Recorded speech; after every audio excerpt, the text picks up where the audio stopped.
dude, if you can intimately understand a given industry, right, you can speak the language to the people that you're going to work with. Because who wants to work with somebody that's like, oh, hey, yeah, I work with like e-com stores and a pressure washer, but what do you guys do? Yeah, we can run ads for that.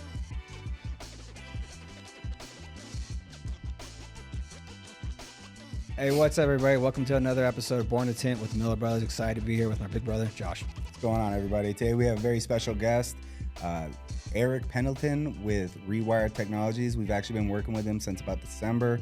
They've been running our Meta and our Google ads, and soon to be our LinkedIn and TikTok ads. Guy's been a game changer for our business. Check out this conversation. If you're a fan of football, you'll like this one. He's got both, Yeah. but the Dolphins have 3 guys on the roster faster in a straight line than Tyreek Hill. Oh, wow. 3 faster than him in a straight line. And they still suck. Yeah. Hey, I went to Kansas City and watched the playoff game in negative 25-degree weather. You're a psycho. I went to the AFC Championship game the year before. It was 7 degrees out. I took my son to it. He was excited, but at the same time, when I first took him out of the truck, set him on the tailgate, and didn't realize, oh, it's 7 degrees. As I'm trying to like cover him up and stuff, all of a sudden he starts screaming at me, my hands, my face. He's like freezing his little ass off. I felt so bad. Man.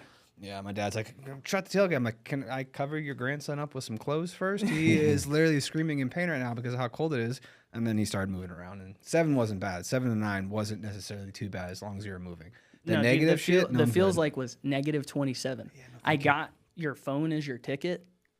Such bullshit. Because nobody's phones were working when to scan in because it was so cold. Oh, that's a nightmare. So the guy at the gate was like, "What's your email?" And like took his gloves off to write it into his and he wrote it in wrong. He's like, "Fuck it, just go in." Like we didn't even need a ticket really to get into the game. Yeah, it was crazy. That's good to know. So really, really low temperature games, you can probably just go get in. Yeah. And there's like 8 people or 7 people that have had amputations due to. Someone died that night, if I'm not mistaken. A group of friends, they went home and they were all too drunk and they passed out outside and they couldn't find them for 3 days and they were all frozen outside. No way. Like 3 guys or something. Yeah. This last postseason? Yeah, in January. Yeah. No. There was a whole investigation. There was a big investigation just in the game in general that they should have canceled the game because even players ended up getting like frostbite on their feet and stuff, which majority of the players were like, hey, yo, it's part of the game. That is a diehard fan right there. Dude, holy crap. Yeah. Literally. Yeah, yeah. Whoa. Yeah. I was there. My wife. Oh, that's so sad. My wife was a trooper. Like, it was like an Arctic hike to get from the car. Like, I kid you not, you were exhausted by the time you got in there. And by like the middle, she was doing great. And then like middle of the third quarter, she's like, I want to fucking leave. The Dolphins suck. They're down by 20. This is fucking horrible. Why are we here? I'm like, no, we can come back. It's awesome. And then we ended up leaving like whatever. The game was out of reach and there was like 5 minutes to go. And I was like, all right, fuck it, let's go. But, yeah, no, you got to go back to Arrowhead when it's actually warm. Yeah. It's fun. They're hardcore, man, the Chiefs fans. It's different than going to a game in Florida. Like, because I've only ever gone to like Dolphins games, Bucks games, whatever. It's like, oh, show up mid-second quarter because we just got off the beach. And, then you like leave mid-third quarter because you had some cocktails and we went to the game. Dude, those people were like, they live for that out there. Yeah, our dad flies out there and does the whole thing. And he's big Chiefs? Oh yeah. Insane. So is this guy. You're a Chiefs fan? Yeah. Oh, my son's spoiled little shit, dude. Because he's a Chiefs fan, too. He's now experienced. He's 5 years old. The Chiefs have won 3 Super Bowls and been in the AFC Championship game almost every year. They haven't won a playoff game since I was 12 years old or 11 years old. That's why I went. Because I was like, if we're going to win our first playoff game in 2 decades, I want to fucking be there. And the whole year, I was like, oh, it's going to be a home playoff game. We're going to win. Because they were up 3 games on the division with 3 games to go and lost them all, and Buffalo won the division. Or they would have hosted Pittsburgh in Miami and beat Pittsburgh, and I was going to be there for our first playoff win. So then I knew the season was over. I knew they had no chance to go into Kansas City in negative degree weather and win, and I still went. And it was awesome, actually. Even though they played like shit, it was still like, it was the coolest experience. I was like friends with all the Chiefs fans in my section by the end because they're like this one Dolphins fan that's so loud and obnoxious and like cheering his ass off from Florida. And like, I'm like, I know we don't have a prayer. Like, shut up. No, that's the one fun thing about Arrowhead. Every game I've went to Arrowhead, either against the Raiders or anything like that, like going over into the other areas and talking to the other fans and stuff, it's always a fun environment. Yeah. Like the shit talking's great, and that's where it stands. It's shit talking. We're at a sporting event. We're gonna shit talk. It's not Philly. We're here to talk. Yeah, no, definitely. But those like small town vibes, like Buffalo or Pittsburgh, or I know Cleveland's not that small, but like where they take the football serious. When you go to games in Florida, dude, the fan base is not the same. It's just complete. Like, there are hardcore Dolphins fans for sure. I'm one of them, but like, it's just completely different. You're like almost like in a weird way jealous. Like, dang, this is what it feels like to be Chiefs Kingdom, you know? Yeah. Instead of wearing these stupid aqua and orange colors, and being from the beach, no, you're not going to win in -20. Anyways. Yeah, I had the what his son's getting. I was a Cowboy fan my whole life growing up. So my whole childhood was them dominating. Yep. And then my entire adult life, they've Sucked. We're similar. Yeah, they've been really bad. I was actually when I went to Texas to go to Fort Hood. It was the weekend of my birthday, and my parents drove with me out there to go stay with an uncle that actually used to work for us. And then they surprised me with the fact that we had tickets for the Cowboy game the next night before I was going to go report at Fort Hood. That game was the game Tony Romo came in at halftime. The whole crowd was like calling his name to come in. That's when he came in and took over. Yeah, Bledsoe went down. And then, he ends up breaking like every quarterback record in Romo is the man, dude. except for in the playoffs. Yeah, like, well, he couldn't win a that's just playoff kept game Dallas to save his in life. general since. But he's Yeah, a that's great Dallas. Since Jimmy commentator. Johnson I left. actually like listening to him commentate games, but yeah, he was just full of like, okay, we're in the playoffs, but Romo, he does these crazy things during the regular season that are just like, what just happened? And then you get the playoffs and just could not win. So yeah, that was heartbreaking. Now I pretty much don't care. Was that the year that he bobbled the snap in the Oh, playoffs? that was his first year. Yeah. Yeah. Like, yeah. And then So that was- quarterbacks stopped handling the football. Yeah. Well, he was shouldn't even- he was the holder because he was Yeah. the backup quarterback, Yeah. and that was before the punters would be the holders. Yeah. Changed And that so shit he was quickly. still out there, and then honestly, he almost ran around I the think end that to haunted score. him. Yeah. But Martin Gramatica, the kicker, could have got in the one guy's way and just let him run right by He's a him. kicker. And I mean, all he had to do is like literally just get in the way a little bit, and the guy tracked him down and tackled Romo like half a yard before the first down marker. Yeah. That was crazy. That's hilarious. Yeah. I'm sorry, it's just funny. Yeah. That's right. Some people just don't win. Yeah, I know. I grew up with Marino. Dude, like 13 was idolized in my household. So like all my early childhood was like watching the Dolphins in the playoffs every year. Oh, Marino's finally going to get his ring. I mean, my old man would like literally have tears in his eyes every time they lost in the playoffs. He wanted Dan Marino to win a Super Bowl so bad. So then he got me hooked. We went to Canton, Ohio when he got inducted in the Hall of Fame, That's which was super awesome. cool. That was a great memory. But then like I've been obsessed with the Dolphins ever since, and they've been straight trash. Yeah, see, I became a Chiefs fan like in 01. Priest Holmes, Trent Green. That was the era that I got hooked onto them, and then I had to deal with all of the late 2000s, mid 2000s, Matt Castle. Oh, yeah, sure. That was atrocious. So now every time I tell someone I'm a Kansas City fan, Tyler like, Thigpen. oh God.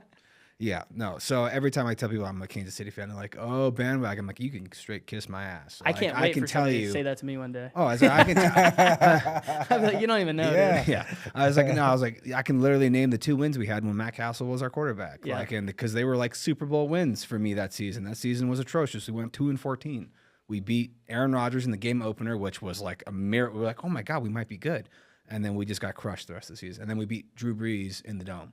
So it was like 2 big wins, and then just got our ass kicked the rest of the year. Well, the longest game in NFL history is Dolphins Chiefs, and Jan Stenerud kicked the game-winning field goal in like whatever that was, the 80s or maybe late 70s. How long was the game? I think it went into triple overtime. It was a playoff game too.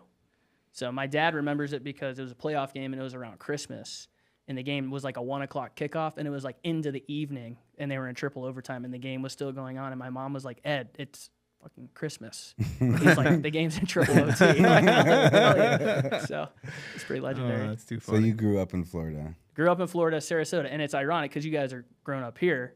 But like one similar thing that I find interesting is like people are probably always to you like, "Oh, you from Vegas? What's that like?" You know, because it's such a vacation destination. Yeah. Yes. Sarasota is known for Siesta Key, like #1 beach in the USA. So it's not the same as Vegas, but a lot of tourism. No, there's a lot of similarity. Even talking about football, like the Raiders, I don't think will ever have the fanatic fan base they had when they were in Oakland being Sure. here. Yeah. No. Because it's the same thing. Like, it's nice to have a team now, but most people that are going to watch games here, I feel like, are going to watch their team because they've had a team and they are transplant here. And, Sure.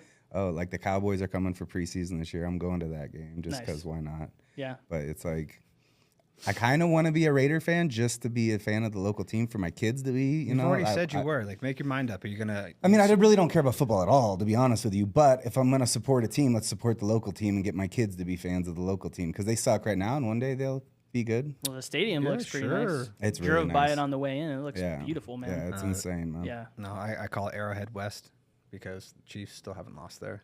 Can I say something critical about the Chiefs? Yes, please. Go for it. Arrowhead is a dump.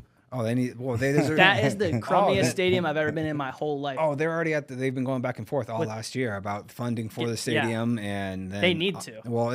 I also think that the Hunt family needs to pony up some money too. It's like you've won 3 Super Bowls in the past 5 years? Like, Yeah. don't tell me the revenue's not there. The revenue's definitely there. Like, sure. Like and the fans want it to stay there, but they're talking about how they might move it away from there. Which we'll see what happens. They should keep it on the hollowed grounds. They should just upgrade it.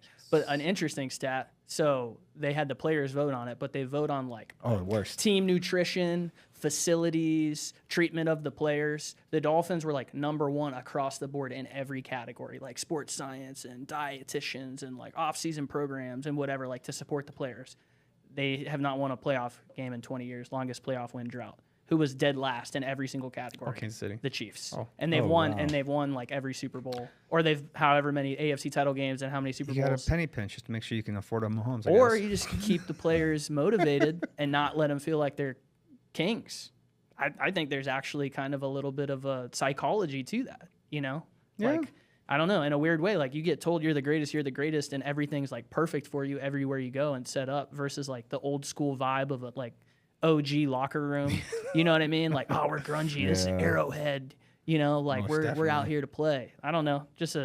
I think they're overly pampered. Well, and you look at even the last couple, I don't know, decade or so of football, I feel like the team with the powerhouse fan base is typically the better team. Like, having that crowd there is some extra energy. Oh, Look that, at the yeah. Seahawks. The home fields. Like, yeah, if you it actually gets have loud. a really strong home field energy, that Yeah. helps. I Now, feel. Paul Allen built the Seahawks stadium in a certain shape to amplify the crowd noise. Oh, yeah. And that is now like outlawed in like the NFL bylaws that shape of his stadium can't be reproduced for new stadiums because of the 12th man, they call it, how Yeah. competitive the advantage is out there. It's still the second loudest stadium. Arrowhead still Hey, won. when the Chiefs fans go, Chiefs. Oh, it's just loud. Oh, yeah. Oh, it gets loud. If I was Tyreek Hill, I would have been nervous too. Tyreek Hill should have stayed put. He'd have 2 more Should have rings. paid him. Should have paid him. They offered him a contract, and then No. Devontae Adams got offered a bigger contract, and he said, "I want that." And Yeah, they said, sure. "No, we're good." Well, and actually, obviously they were good. No, I mean 100%. It worked out for Kansas City, but when you have the legend at coach and quarterback, you can make up for a lot of deficiencies when you have a QB that is that good and Oh, yeah. that good of a scheme. But I will say about Tyreek, there's 5 guys in NFL history that have had a 1,700-yard season. He's the only one that's had 2. Yeah. Oh no. So like it's worked out for both teams. Clearly, has. Chiefs have the hardware. Hopefully, Miami can ride it. But they just redid his contract, and he told Drew Rosenhaus, "Hey, last time I told you to get me a new contract, you got me traded to Miami." So he's like, "Whatever you do, don't get me traded. I like Miami." So they just gave him a new deal, well deserved. But yeah, he's the best player I've ever seen the Dolphins have by far. He's a legend as far as explosiveness. Oh, watching him play live is ridiculous. Yeah. Watching him take off, you're like, "Yeah, he's gone." And It's you like know he's not the being video caught. game, like Madden, when you like make the player that's 99 overall and everything, and you run by the whole Yeah. defense. That's like what it Just looks run in circles, and then all of a sudden, and I'm gone. Yeah. No, They absolutely. Call that cheese back in the day. He just takes off, dude. So we had you out here for the pod. We've been working with you since January. December we started, Yeah, we like started kind putting of- pieces together, and then we launched in January. Yep.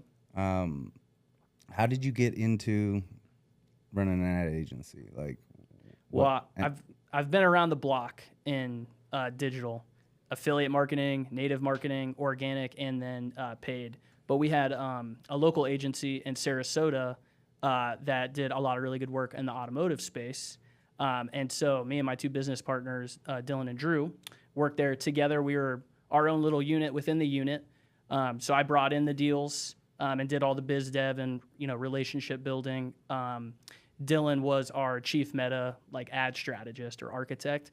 So I'd bring him in and he would manage them. And then how we would help get in conversations, Drew was our head of our internal marketing. So I was like the go-between between Drew running our own ads for our agency, trying to drum up new interest, and then me closing it and handing it to Dylan So just naturally, a symbiosis kind of formed, and got us all really collaborative. We were friends first, which helped a lot. Like not before we worked together, but like the culture was really strong. Yeah. So we really liked hanging out with each other. And then that just bred into like, hey, we're all really good at this, and we have unique skill sets that all fit in together. So if we ever want to do our own thing, we should keep that in mind. So we worked there maybe together for like 3 years, and we helped take that to the number one in automotive for market share on Facebook and Instagram. My old CEO, really smart guy, had a really good vision for a need in that space for the inventory ads in Meta. And the inventory ads are like the carousel ads where you can have a shoppable experience in a newsfeed instead of like a static standalone image, clicking it, and then going to like an e-com site to shop. Yep. So every auto dealer had a feed of cars they're trying to sell. And they're like, well, what do we do with it? Oh, we'll just dynamically send that to Facebook, and it'll build these carousel ads in real time. So if you've got, somebody that's interested in trucks of a certain make or model, boom, look, they can see them all in real time with what you have on the lot right then. And it's always updating based off of if it's sold or, still available. So long and the short, we did really good, and we were a key cog in the wheel of helping them scale. And then we started Rewired on our own. Was that starting Rewired? Was that something where you like wanted to step into auto, or that? Because I know that you started focusing on flat glass, correct? Yeah. So we wanted to find a niche, because that's one thing from our old playbook that we were like, dude, if you can intimately understand a given industry, right? You can speak the language to the people that you're going to work with. Because who wants to work with somebody that's like, oh, hey, yeah, I work with like e-com stores and a pressure washer, but what do you guys do? Yeah, we can run ads for that. It doesn't really resonate. Yeah. So we wanted to find a niche to get into. We didn't know what it was going to be when we started Rewired. We took accounts locally with business owners that we knew for like services that we used that were like, oh, you guys are really smart and young, just help us with our ads. So that's what really got us going kind of on the side as we worked our day jobs. And then my neighbor across the street is really good friends with a local 3M dealer named Angelo Ragone, and he posted on Facebook, hey, I need help with my ads. So I drove over to his shop like that day. It was like 5 minutes from my house, sat down, didn't even know you could put solar film on a window, like had no idea. I just thought auto tint, right? Yeah. That's all I thought about. And he explained it all to me, and he's like, well, what do you think? And I'm like, well, we haven't run ads like this, but it's interesting. Like, let's give it a shot. Lot of trial and error the first few months, and that was strictly flat glass. But 3-4 months in, he was like, what are you guys doing? He's like, my phone will not stop ringing. Yeah. Like, what did you guys do? I'm like, we just wired up some Facebook and Instagram and Google ads for you, man. Like, we're just architecting it based off of the trends we're seeing on the data and, holding the idea in mind of what I had, which was like John Q public doesn't know that you can put film on a window. Yep. Right? Yeah. Now they know I can put tint on a car, or, maybe you could put like privacy film up on your home or something, but the energy benefits to it, then branching into the security film benefits, we hit that wave like at the perfect time. He really encouraged us to have conversations with other dealers. So, we didn't know what it would turn into right away, but I was like, hey guys, this could be a niche. Let's research it. Let's see what it looks like. So you can ad hack on Facebook. You can see if somebody's running ads in Facebook or Instagram. So I just took the 3M dealer locator. I put every single one I could find on there in our CRM. One at a time, I went through and looked at everybody's SPYFU. SPYFU has a really cool tool for seeing like if they get organic or paid traffic. So I pulled a SPYFU on every single 3M dealer, and I ad hacked them all on Meta. And I was like, wow, nobody's running paid ads. Like very minimal Google sometimes, Meta extraordinarily under leveraged. And I was like, this is way behind the times. This whole industry relies on net new customer acquisition constantly coming in. Yep. Like, how do you do that without paid ads in the modern era? I don't know. But, I'm biased because of my background. But, like, if you constantly need to be engaging and bringing new people into a marketing funnel, there's no more impactful way to do that. So, yeah, it's from there, one conversation at a time, one market at a time, helping dealers out, explaining it to them, educating them on why it's important, how it's different from organic or posting on your Facebook page. And one thing led to another, So around what year was that? So that was 3 years ago. Is when we HQ'd. So maybe like a few months after we HQ'd, you know, we were kind of like dabbling around, kind of figuring out what we were doing. But I would say we've been working with Angelo at MBI for like 2.5 years, maybe, or 2.25, something like that. So. Talk about perfect timing. Yeah. Definitely, definitely in our industry, for the fact of like, I mean, that's the whole reason why we started this, was to get out there more and have more content talking about flat glass, because that's the number one thing we get constantly when we're tuning someone's car or just having a conversation with people. And oh, what do you do? Window tint? Like, oh, cars? Oh, houses too. Oh, you can do that? What? Yeah. Yes, you can. Here's my card. Yep. Well, I'll come out and I will 100% measure your windows up. I'll test your glass, let you know, well, you know, see what your problem is. You're trying to get the heat out of your house. We'll give you the best solution we possibly can. Yeah. So, but no, it's definitely something within our industry that is 100% missing. And a lot of it is, I would say, the older generation of tint shops not wanting to venture out of their comfort zone. We were in the same spot. Yeah, no, I was gonna say, like, you found the perfect niche in my mind. Like the data you found on your side is exactly what I would have expected growing up in the industry. Like, if we didn't grow up in the industry, I don't know if the shop still to this day would have ever run Google ads. Like, it was us like pushing the edge. Like, my dad was comfortable with sending out mailers, magazines, sticking to what worked in the past. Yellow Pages. And so Yellow I think Pages most of the bigger, that more was the OG. Sorry to step on you, but Yellow Pages was like, my dad runs a swimming pool construction company. He was just like, put me in the phone book. I mean, Google just basically put every Yellow Page in every city across the country almost entirely out of business, if they still exist at all. But that was it. Yeah, our dad, his story on getting into the industry was totally marketing related. He said it on the podcast, I believe. Yep. He was actually putting cabinets in for some buddies that had started a tin shop. They weren't very busy. Their Yellow Page ad came out, and all of a sudden they had a line of people at the door, and the phone didn't stop ringing. And he was like, oh, I could do that too. And then he went and started something and threw a Yellow Page out and was immediately busy because that was the spot at the time. Yeah. Like, gotta get insane. the views. Yeah. Yeah. Well, so if somebody was interested in tint, where would they go? I'm going to go to the Yellow Pages because I know what tint is. I know I need it, and I know where I got to go to find it. Yeah. And that's Google in the modern era. Oh, yeah. Right? Hey, I already know I'm in market for this service. Let's go find it in Google. Yeah. Right? The flat glass side allowed us to flex our muscles because the awareness, especially for residential, was so night and day compared to auto tint. Still is, too. It still is. That's crazy part. Yeah. It still is dramatically different. Sending an ad to somebody and being like, dude, look, put this on your house, reduce your energy bill. You know, especially with our first client being in Sarasota, Florida. Yeah, that's going to resonate. Vegas. My guy in Dallas, Fort Worth, Kevin O'Toole, dominates on solar because it's Texas. Yeah. It's hot and arid. Yep. Everybody wants to stay cool. Yep. So that awareness the awareness piece is awesome. So in my mind, Meta, it's kind of, I don't want to say democratized, but it's made video and educating the public of a brand or a product accessible to everybody once you realize you can use it at a more targeted level compared to paying for traditional media on like television or radio or something. That's just like a mass blast to everybody that costs a lot and prices a lot of people out of it being effective. Whereas Meta, you can directly target who's seeing it and their algorithms finding based off of the content even, right? Like based off the content, people that are more likely to watch this, it's going to get shown to. So it's, I don't know. It's just like that next level. Well, it opened up like real advertising targeting because everything before that was contextual, right? Like traditional.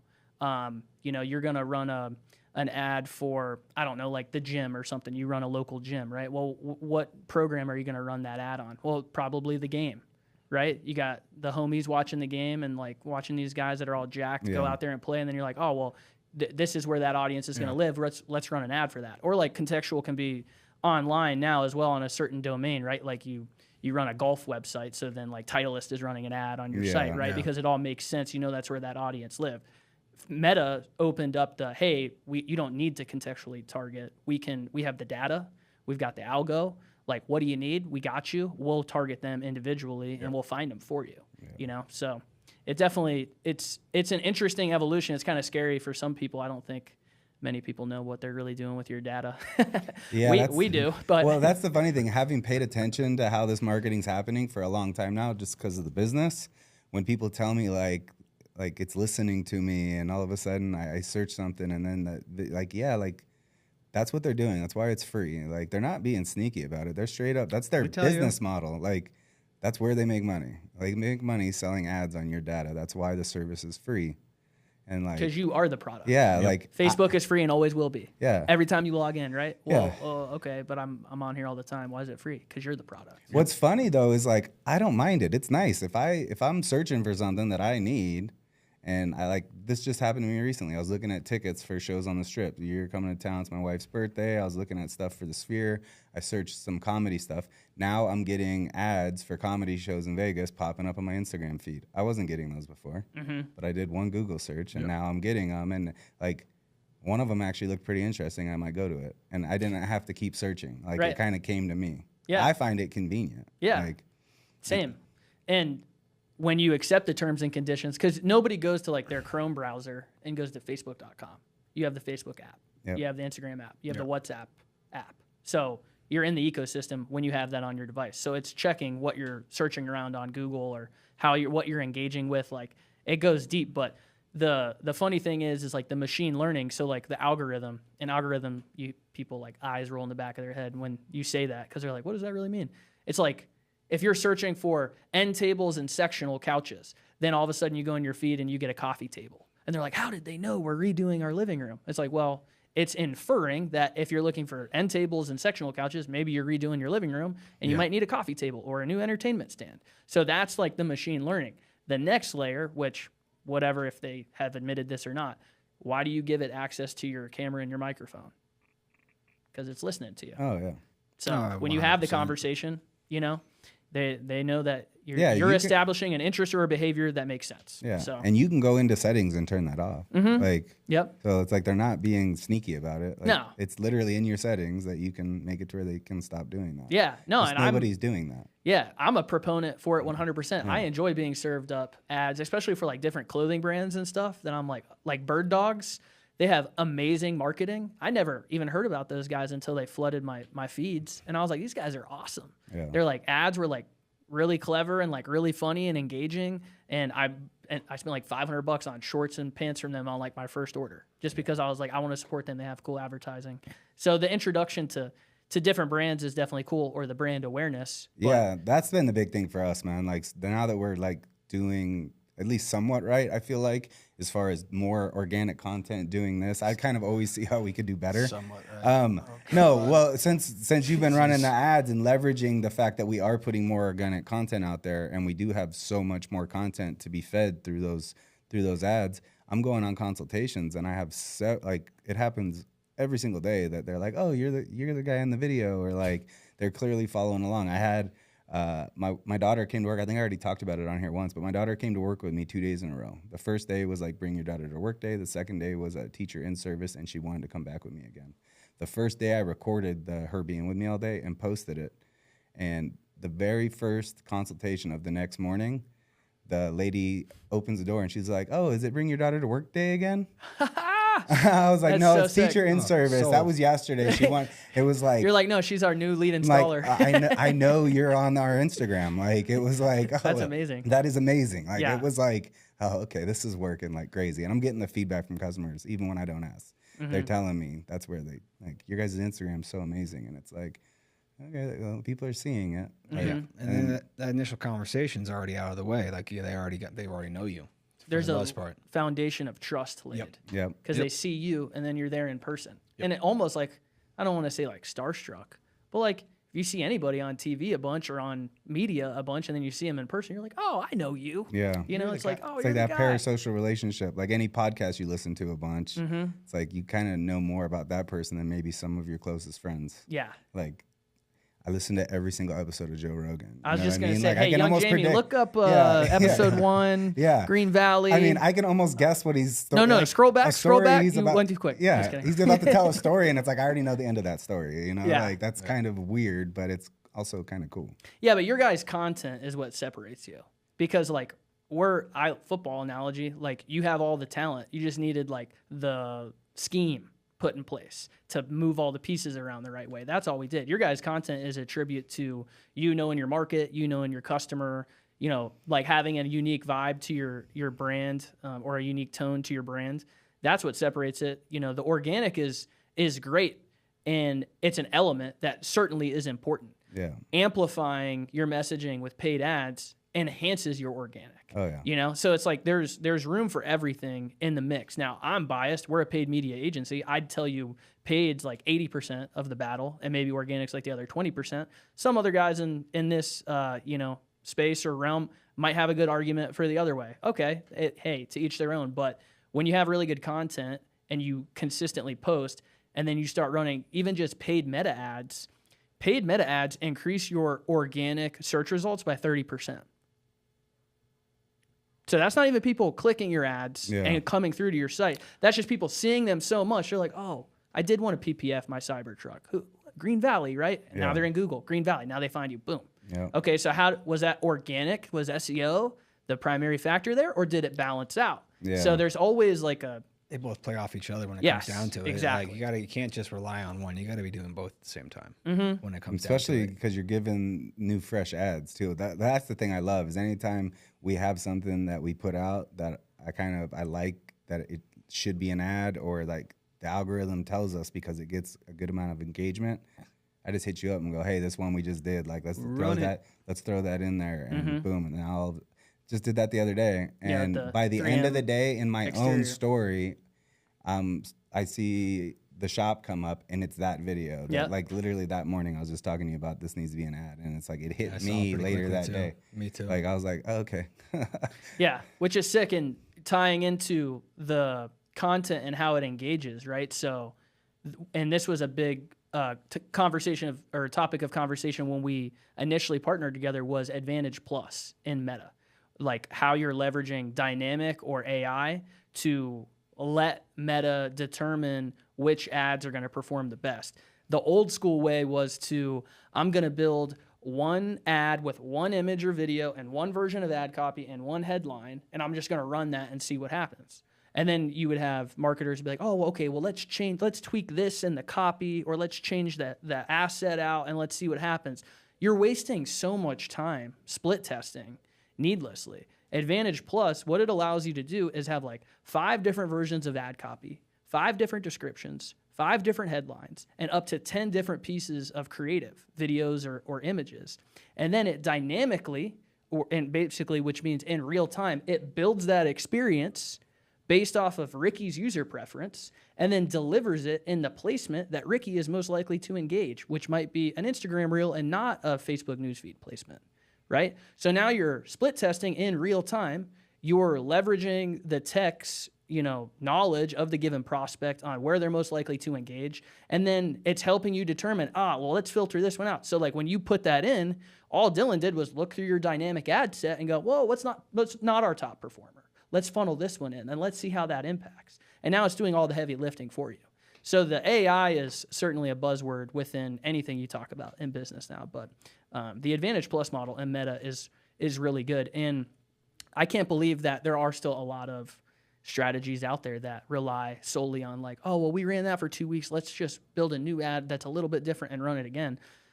You want to have the ability to connect with somebody and introduce a topic in the most appropriate way to get the engagement. Yeah. So is that just out of pure stubbornness, them not using those tools? Because that just seems like it's a new tool to use, and they're just like, no, I want to run it my way because that's the way I've done it, and it works for them, and they're just like, no, I'm not going to move off of that. That's it could be that. I think a lot of it in the ad tech world too is like a lot of new things come out that people don't really know how to leverage right away. Yeah. The platforms are always changing. It's like our internal moniker is like, this is why we have a job. Because like we'll be like, Google changed this, sons of guns. Or like, Zuckerberg, you SOB, you changed up how this works, right? But like it's always constantly evolving. There's always new features, new tools to test. So this is what we've found works really well. And any dealer that's running meta ads on their own, which is a chosen few, but if they are doing it, they're definitely not doing Advantage Plus. I think know-how on the platforms and understanding intimately how it works and how to architect it properly, like those are nuances that go into it. It's easy to run an ad in Google, for instance. You can run a smart campaign. Google will tell you right here, hey, click here and you'll start running ads, right? It's hard to do a PMAX campaign or a search campaign perfectly. So that's where the expertise of like an agency like us comes into play, and being industry specific and having so much data, not just your account, but we can see PPF or solar flat for residential across all of these accounts and see trends and then be like, let's adjust that here. So the more data you have, the better, I would say. Yeah. Well, that's why you hire the experts. That was one of the big things that drew me to even talking to you. Actually, I think I first seen you on LinkedIn, which I've been playing around with trying to be on more and more and more because I know it's something we should leverage. Well, it's something we've been talking about that to be the next thing to add now that we got those two pretty dialed in. But yeah, just how you were able to actually use that you clearly got in front of me, someone who has a window tint business. I think you won architectural division champ at WFCT. That was the year I wasn't there. Yeah. Oh yeah, that was the year. Yeah. Ricky was on the IR. Yeah. No, I sent him. He was just afraid to lose to me. No, company's got to get ran somehow. But yeah, I saw that you won. I just hit you up on LinkedIn. But that's like old school biz dev. Yeah. You know what I mean? Yeah. Like that's just me. Like when I got into this, you're trying to train algorithms. Yeah. I'm trying to train my LinkedIn algorithm. Yeah, but then I started seeing more of your stuff on LinkedIn and sure. engaging with it. I saw a podcast you did, and that was like the same way we're trying to get customers right now is like how you got to me, right? Like you were in front of me over and over and over again in social.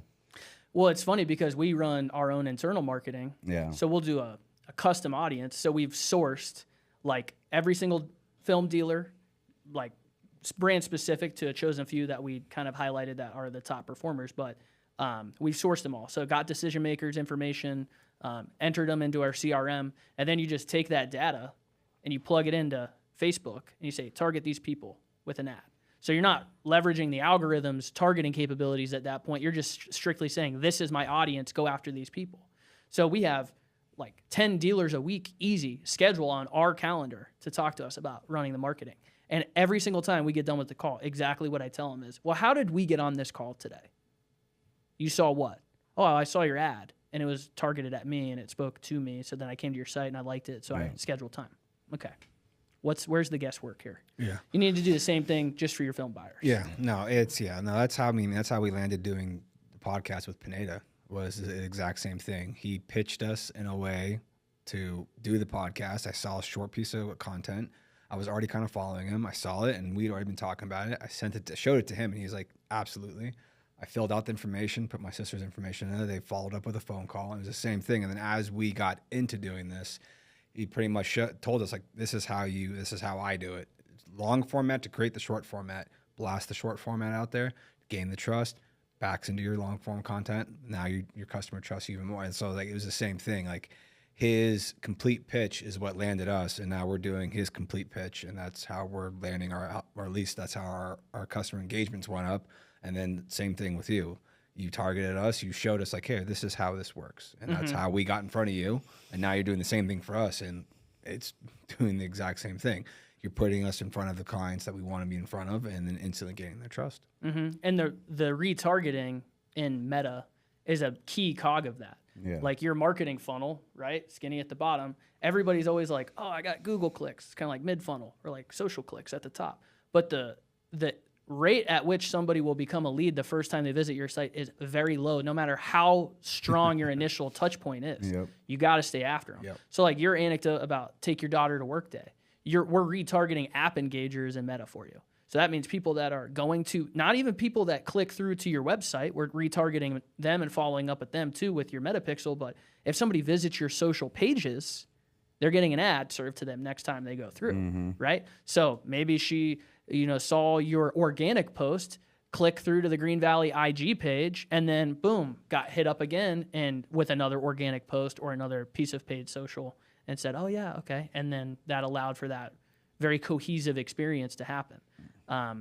Meta says like the rule of thumb is like 8 to 12 follow-up touch points. So, that's where frequency comes in, like the average rate of how many ads one given prospect is seeing within your audience. Yeah. So you want to have a frequency of somewhere, they say like, Dylan, my guy, would probably be like, no, we need at least 12. Like he's all about like going after the kill on the retargeting, you know? It depends on how much traffic you're getting, broad your geos are. There's a lot of factors, but the most impactful thing you should do is retarget people that visit your website. And it doesn't matter how they get there. That's the best part. Yeah. So even if you don't want to have like a super robust Google. Maybe you're a smaller dealer. You don't want to have a super robust Google spend, or you don't want to spend, a couple K a month and like reaching out to people in Meta. Set up a pixel on your site, put $300 in a campaign, and just follow up with people that come there that get there anyways. Yeah. Whether it's repeat customers, they forget to purchase, people that find you organically, whatever. It's what you do with your website traffic is what's almost as important as just getting it there to begin with. So for sure, that was when we were talking like through the process of actually like onboarding with you. That was definitely the thing that was like top of mind for me. Is like, we've been doing these things, but they haven't been cohesive and together. And we told we had a pixel, but then it turns out we didn't. Yeah. And like, so we've been wasting all that. Yeah. We've been wasting all the Google ad spend, and it hasn't actually been retargeted at all. And it's like that coming together, I know, is a huge part of it. Yeah. That makes total sense to me. The one successful Facebook ad campaign I think we ran in the past on our own, this was years ago. We did like a morning news security film thing with like Fox News, and they ended up giving us video content back of it that we could run as our own ad, and we ran it as a Facebook ad, and I just ran it, and I think it was like 2 or 3 different videos, and I did like a weird targeting of like certain age groups, and I probably did it all wrong, but the content was good enough that it ended up getting like, between the 3 or 4 different videos that I ran the ads on, a couple million views, and the frequency that somebody watched one of those videos, and that was like targeted just here in Vegas, was like 7 to 8 times. And when those ads were running, we were just nonstop busy with security film. And then we stopped running those, and then that dwindled off. Yeah, but right there is a point in case where it shows you the value of the content. Oh, yeah. Did you architect it like to, at the nth degree? Maybe not, but the content was good. Yeah. And like, they want your ads to perform no matter how they're architected.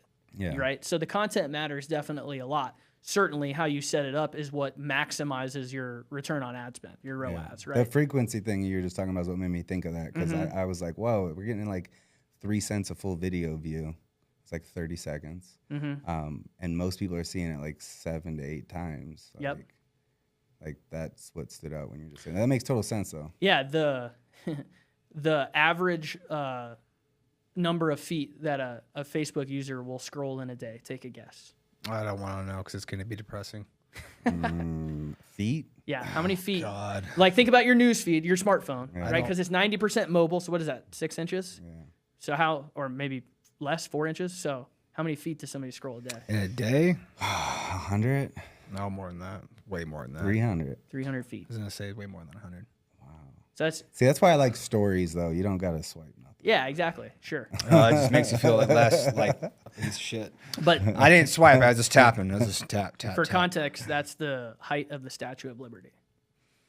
That's So think like I about said, And then depressing. I didn't want to know times that 'cause however many that's billion depressing. people. Oh my gosh. They need to add that to you were on your phone average for this many hours last week. They need to add, all right, you scrolled this many feet on your But we're phone. all guilty of that. Oh, I don't- know. I do Absolutely. it in YouTube more than anything, right? It's not really my feed, it's my algo like recommending. But I'm like in scrolling YouTube constantly, like up late at night or whatever, So I mean, we're all guilty of it. It's just good opportunities to, like you're saying, it just automatically plays the video and people see it. Well, like subconsciously, you're living. I like the analogy of Inception with Leonardo DiCaprio. Yeah. You're just planting the seed, bro. Yeah. And that seed, if you keep watering it, Yeah. right, it's gonna It's funny. grow. Our reaction was like, "Oh my gosh!" But like yours was like marketing. Like, yeah, look at all that opportunity. Yeah, I know. Like, honestly, job that security. should be our reaction too. Though. No, I mean, it's- as a business owner, that's where the It's eyeballs good. are. That's I what Gary know. V's always saying. Yeah, like, where are the eyes at? Where That's Gary are the V's. eyes at? That's Like, Gary V's. don't be go-to. mad that everybody in the restaurant's on their phone. Recognize that's an opportunity that you could be on their phone while they're sitting there at dinner. Sure. No, that's more. I mean, we're definitely more out of our comfort zone than we've ever been with creating content and putting out as much as possible. Like that being like our key focus now is content. And I know he's been saying it for he's been bugging me with that for a very long time. And now we're at a point where it's like we're seeing the definite benefits of it. Don't think it's going to be instant. Like from us doing the podcast and then switching over with you, like starting to get all the pieces in line. Like it. About 2 to 3 months from when we started the podcast in October. First started Aaron. Yeah, we started actually pushing them out, and I think That- beginning of November. Beginning of November. So having that content get out there, and then recognizing that, all right, we need to we were looking at our ad agency that we were using, and just no fault of theirs, and it was both sides. We both got complacent with kind of how things were going, and we were busy, so we figured like, oh, like it's good, and then we actually started digging. And we're like, oh, no, not so much. Like, and then we readjust that, ran into you, and how everything is lined up now. It's got to keep feeding it nonstop. Like the organic, like getting the organic out there, get the eyeballs in front of it, and then when we do see something pop, we're instantly sending it over to you. Like, start running an ad on this. Like, I think this weekend we're trying to get him to go to, we're not trying, hopefully he is going to go to VCon. So the one thing we're trying to drum up is with him having his NFTs and being so far down the rabbit hole with that, with Gary V, is that he's had Zoom meetings with him with one of the NFTs he had. Hell yeah. And he had pitched to him as soon as we found out that he was going to be at WFCT this year. Are you the reason he's going to be there? You lobbied? No, that's all Erik. Eric. Yeah. Well, Eric's pushing right now for he wants us both to be at VCon this weekend, and I'm like, I can't. That's in LA, right? Yeah. And I've got the ticket because I still have my Hangout Hawk. Yeah. You guys just like Erics that spell their name with a K. I know it. Yeah. But no, I was texting with Erik this Sunday, and we did a live last week with WFR, just about like flat glass and stuff, and about the competition coming up and everything. And when they started rattling off kind of like how many people are in the competition, they got to flat glass, like 13. It's like, so I got to beat 13 people, and I can win another trophy, another 10 grand, which is nice. But at the same time, the content that we could get from that and the accreditation of also going and winning in another competition got the wheels turning. And eventually I hit Erik up and say, hey man, I know it's kind of last minute, want to sponsor? And he's like, dude, with that, like before I even got the text back from Erik, I had Cato hitting me up like, so I hear you're competing, like, and like instant, like ask me for all this stuff. Like I'll get it all taken care of. I'm like, I haven't even got a text from Erik yet, which I registered in my mind. I'm pretty sure he's in LA right now with Erik because he's probably going to VCon. And it was like, and then Erik followed up, you guys going to VCon? I was like, I probably not. Josh though, like I called him, I was like, you need to go to that. We need the content from that. And also we need the initial meet and touch point to try to get a podcast with Gary in Florida, which he's already mentioned it to him. And he was like, I don't know, scheduling. And then he mentioned he's got like these playing cards that Gary released that, I want to open them up with you on the podcast and like play the game. And Gary's like, nice. I guess we're going to find the time to schedule it. Well, I've emailed him since, and he actually responded to my email first time ever. Thanks, Gary.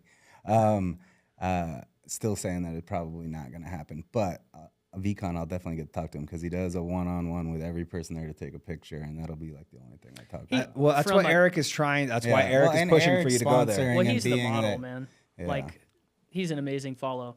You know, just how, he went from like his dad's wine business and put himself out there. He's just a great story. Yeah. And, I think, I won't name the other guys, but I think sometimes some of the other guys, like the like real like rah-rah business homies, they're like, oh, do this or do that, or well, it's Monday, time to take the bull by the horns or whatever. I think some of that sometimes rings hollow. I like Gary V's stuff because you can tell it's like how he's vibing right then, and he feels that. So like that authenticity really comes through. I'm not emailing him, but I like he's a good follow. I think he's cool. Like he always helps me, I feel like, put things in perspective, like the day in the life of a founder, like something goes wrong, you want to pull your hair out, something goes great, and like staying balanced. So I think that's an amazing get for WFCT. Oh, that was super awesome. I was so excited. I'm excited for that. Yeah, I've gone down the Gary V rabbit hole pretty far, but I also resonate with his story like crazy. Like growing up in a family business, hearing his stories, like I don't think most people realize how much of an operator he is because he's such a personality. But like what he did with his father's business on the back of understanding marketing and being ahead of the trends. Like he owned the words for wine as soon as Google AdWords turned on immediately for pennies on the dollar and just blew his dad's business up. He understood YouTube was going to be a big thing. That was the other part that he added to it. So like as soon as YouTube was on, he was one of the first YouTube stars for wine. Then he shut it down to go start his ad agency, and like he could have kept going with that, being ahead on TikTok. Like I downloaded and put TikTok on my phone so far ahead of most people and was like, this is the next thing we got to do. But then I didn't execute on it. And everybody else around me was like, you're insane. It's a bunch of teenagers dancing. Yeah. Like, I'm telling you right now, there's something about this algorithm that like the fact that it's an interest graph and the fact that it doesn't matter how many followers or any connection points you have. If the person's interested in that content, that's what it's feeding it to. And clearly that played out, right? So I'm always obsessed with like how people start that are like really famous. Like, I don't know, like actors, musicians. Like, I'm always researching them, looking at their Wikipedia, like what they do. How did they, like what school did they go to? What was their thing? And his story about working at his dad's wine shop and his buddies came in to buy booze or whatever, and they're all going to party, and he's just working, bagging them up, not going to party, just working the shop. While flipping stuff from garage sales and cards and like, but that just one grinding. little anecdote really resonated with me because I was like, well, there you go. You know, like, man, if I had a little bit more Gary V in me when I was younger, because I was certainly the guy buying the booze going to party. I wasn't the guy working behind the counter, you know? So I think, you know, that'll be an amazing get, and props to the other Erik with a K at Tint Wiz for having a hand in that. That's going to be super fun in Orlando, man. I'm looking forward to that. Autobahn was the other sponsor? Thank them too. I'm not trying to. No, I didn't even know who had a hand in it. I think I'm those fairly are the two. certain Erik had the. But either way, he's gonna be there. It's gonna be good. Nice. Yeah, the Tint Wiz guys are awesome, man. Well, no matter what, I know that we'll be able to. Even if that doesn't happen, it's definitely like if it happens, that's gonna be awesome. And even if it's 20, 30 minutes, whatever time, we'll still be able to. If anything, I'm like, I'd be optimistic to get like 5 to 10 minutes of this time. Well, no, we'll probably get more than that because if you're part of Team Tint Wiz, which Erik has already deemed us that we are, is you have special access to them during certain times. So that's what I'm saying. It doesn't even be a formal podcast. That's what I'm saying. Like just being able to talk to him, recording us talking to him, like he's gonna be recording it too. Tell him you want to introduce him to the Hawk Tua girl. Yeah. Like, yo, bro, I know her. You want to meet her? Do you know her?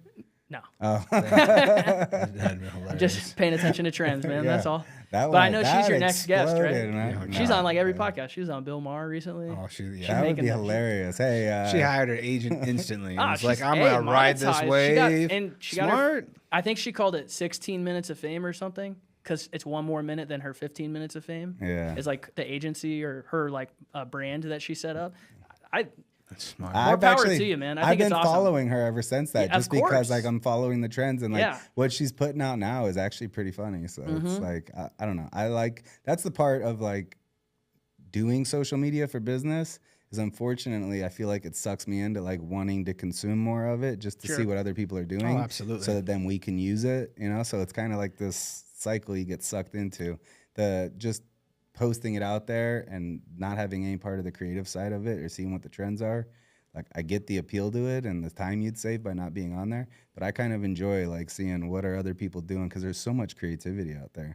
Like there's so many cool ideas other businesses are using to get eyeballs on what they do that are so out of the box. Yeah. And it's just like, oh, that was clever.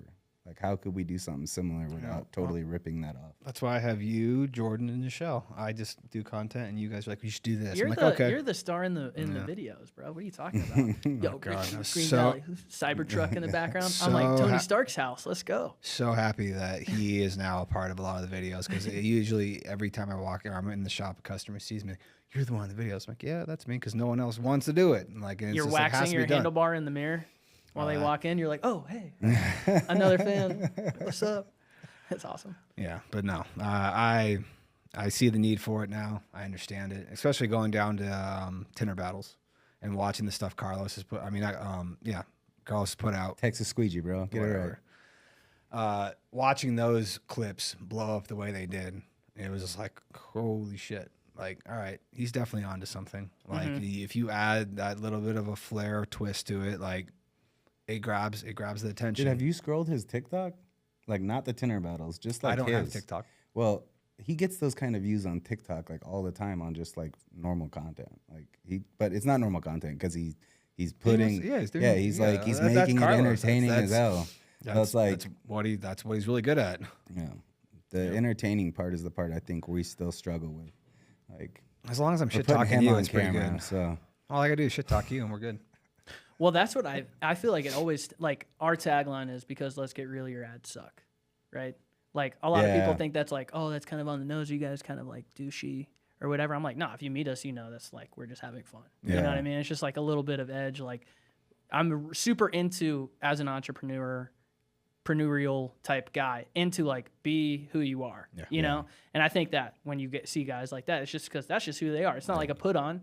It's just like they're people vibe with their Yeah. authenticity. I think what rings hollow is the hello, sir. Yeah. I'm in the you know, Yeah, and then it's like, oh, you're just like every other Totally. asshole, you know. Totally. So like lean into whatever makes you feel like Yeah. you're different, your brand is different, your business is different.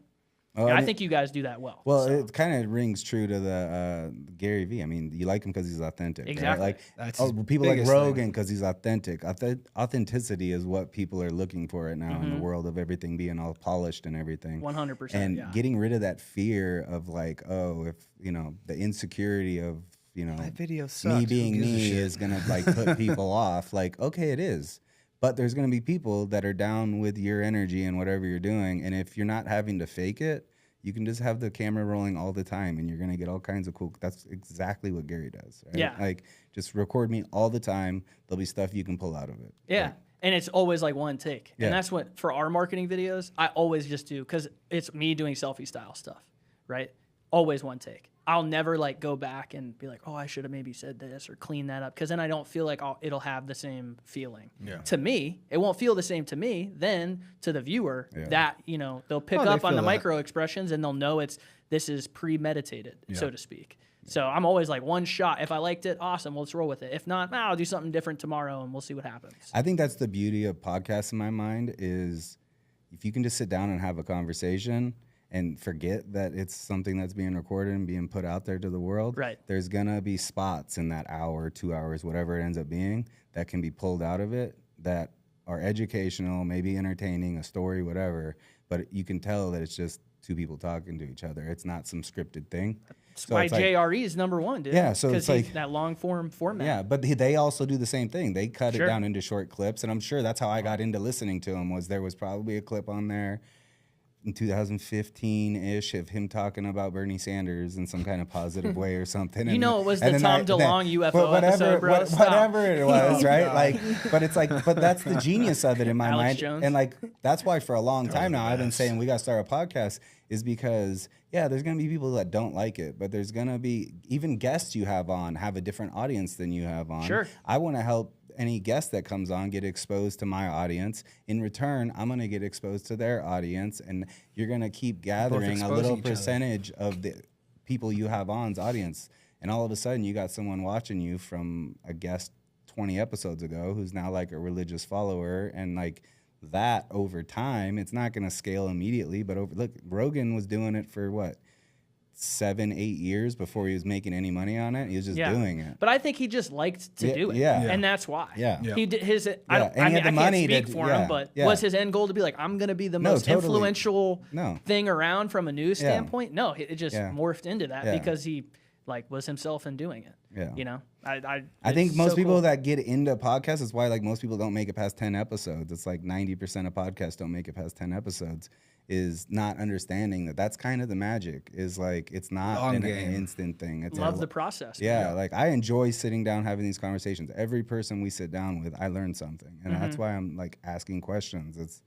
I'm trying to learn for me selfishly, but then at the same time, I know other people might gain value from it. So it's like that's like perfect, and there's content being generated. And it's like there's all these synergies in it, and it's like, hell yeah, why would we ever stop doing this? Never. And I think that also it gets people to see who you like really are. Yeah. Anybody can be like polished for a couple minutes for an interview or whatever, or like, you know, but like if your clients really watched a full podcast, like, man, those nice homegrown kids run a successful business. You know, they seem like they're really smart. You know what I mean? And then like that's so much stronger than just like even just a short, you know, builds a lot of extra trust, I think, in like the people. And then you kind of like, dude, I watch JRE. I feel like I'm homies with Joe because I've watched so many of them. Majority You know, of his audience is Michelle's almost like like, that too. my wife's like, oh, when are you going on? She's like, oh, I'm like, I'd be the best fucking guest you ever had. I'm like, all we do is eat mushrooms and smoke weed the whole time. Did No, I'm you- just kidding. Did you watch his live on Netflix? I have not seen his Netflix stand-up. Did you yet. watch it? Oh, I've already seen the. I was waiting to see the first story pop up, just like on mainstream. Oh, I just watched like it live. feeds, I'm and a it's nerd, man. hilarious. It was so good. Mr. My whole Unfunny, My whole and all this stuff. I'm family like, that's was hilarious. rolling. All, my teenage kids and my wife, who's like annoyed with Joe Rogan at this point. It just happened to come on like right when like dinner's being made and everybody's I know. downstairs. In the I was living on room, in the Netflix kitchen. waiting, like, And Come I on. turned it on, and like the whole house was just rolling. So it's really good. Your bedside table is just Gary V and Joe Rogan. Nah.